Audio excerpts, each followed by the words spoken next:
kind of cooled down a bit after that, and I think we can all understand why. I'll just ask you to give us your feelings on the events, the Chelsea equaliser, and some of the performances from the officials, please.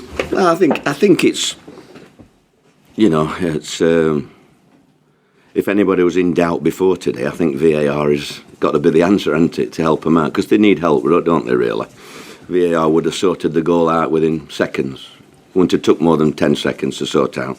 When somebody's, as I've just said there, we've worked on things for the last 3 weeks, and one of them's coming out at corner kicks and leaving a man in.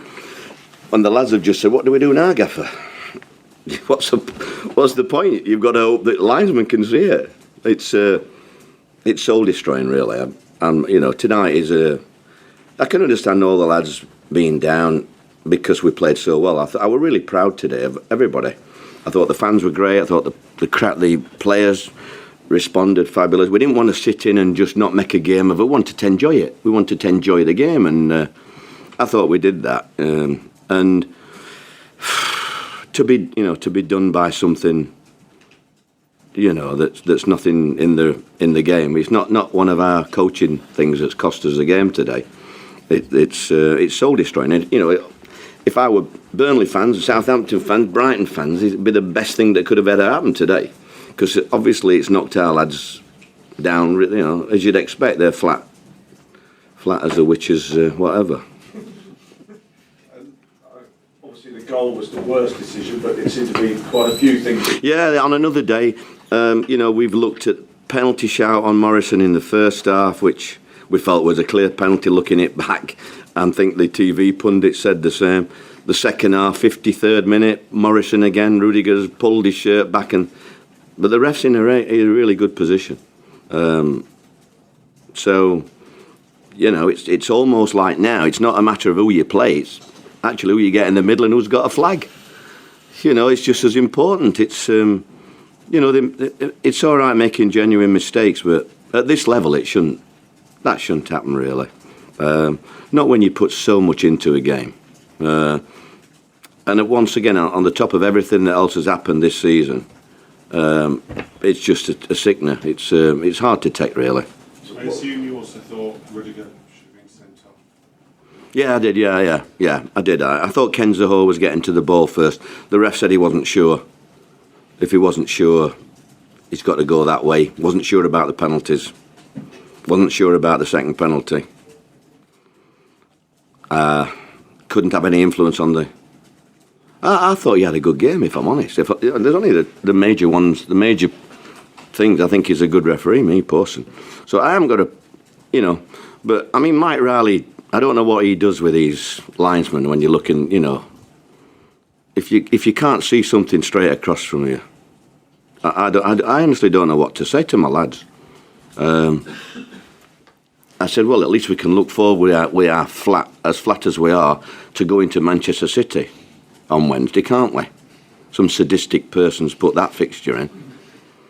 So, we'll have to just regroup. What did you do when you cooled down? Where have you been? What have you been doing? At press. TV, the BBC TV, and Sky TV. And then I've seen the referee and linesman. You've not been in a room kicking the balls or anything like that? No, you don't do that at my age, bloody hell. I did that once at Macclesfield when I was Burton Albion manager. I kicked something on the floor what I thought was plastic, and it was one of them old shoe horns. Nearly broke my bloody toe. So I've not done that since. But I went in the bathroom without screaming and bit me vest. I didn't let the lads see. What can you say to the officials after that? What did you say? What can you say? What did you say? You said you've spoken to the ref and the officials. Well, I just want, obviously I listen to what they say. They're all honest guys, aren't they? I mean, they're as disappointed as me, really, But it doesn't have the same effect on them that it does on me, because we're 2 points behind the rest of the teams, having beaten Chelsea. And it's a different ball game. It wasn't like it was a knee, it was like 2 yards. I know. He's saying that William blocked his view, but I said it wasn't like a 6 inches one where he might have just caught. Surely you could just, one side, either side, you should be able to see that he's like 2 yards offside. Not like close. But what do you do? It's similar to when we played Watford. You know, we have the clearest penalty just before half-time. We're losing 1-0. Going at 1-1 and looking forward to a second half. He said the lads were down because we didn't get it, and we got battered 5-1. Little things. We don't get major decisions, I'm afraid, and we just have to get on with it. We've had a major blow, kick in the teeth, and we've got to regroup and go again now. They say that, don't they, that decisions sort of normally even themselves out over the course of the season, but you obviously don't feel that. I'd like to see them. Yeah, I wish I could show you a compilation. I'll do that in the summer. I've never seen a manager sort of walk onto the pitch and almost stare down. Well, first of all, I wanted to walk on the pitch to get Harry Arter, and he'd been booked as well, and Bruno and somebody else. You know, they were all asking him why he can't see 2 yards offside goal, and I didn't want anybody to have an excuse why. You know, I think that everybody should come to Man City on Wednesday. I don't want anybody getting out of it because we've all got to go. So I said to Harry, "Don't think you're going to get out of it." You know. But what was your thinking? I didn't have to say it. You don't say things like that because I have to give my wife the same amount of fines as I get fined by the FA, and I don't feel like putting any coffers in. You know, it's not. I just wanted to clap the crowd behind them, but they didn't seem to want to leave the pitch. They were scared of you. I don't. Well, I couldn't really go until they moved because I wanted to.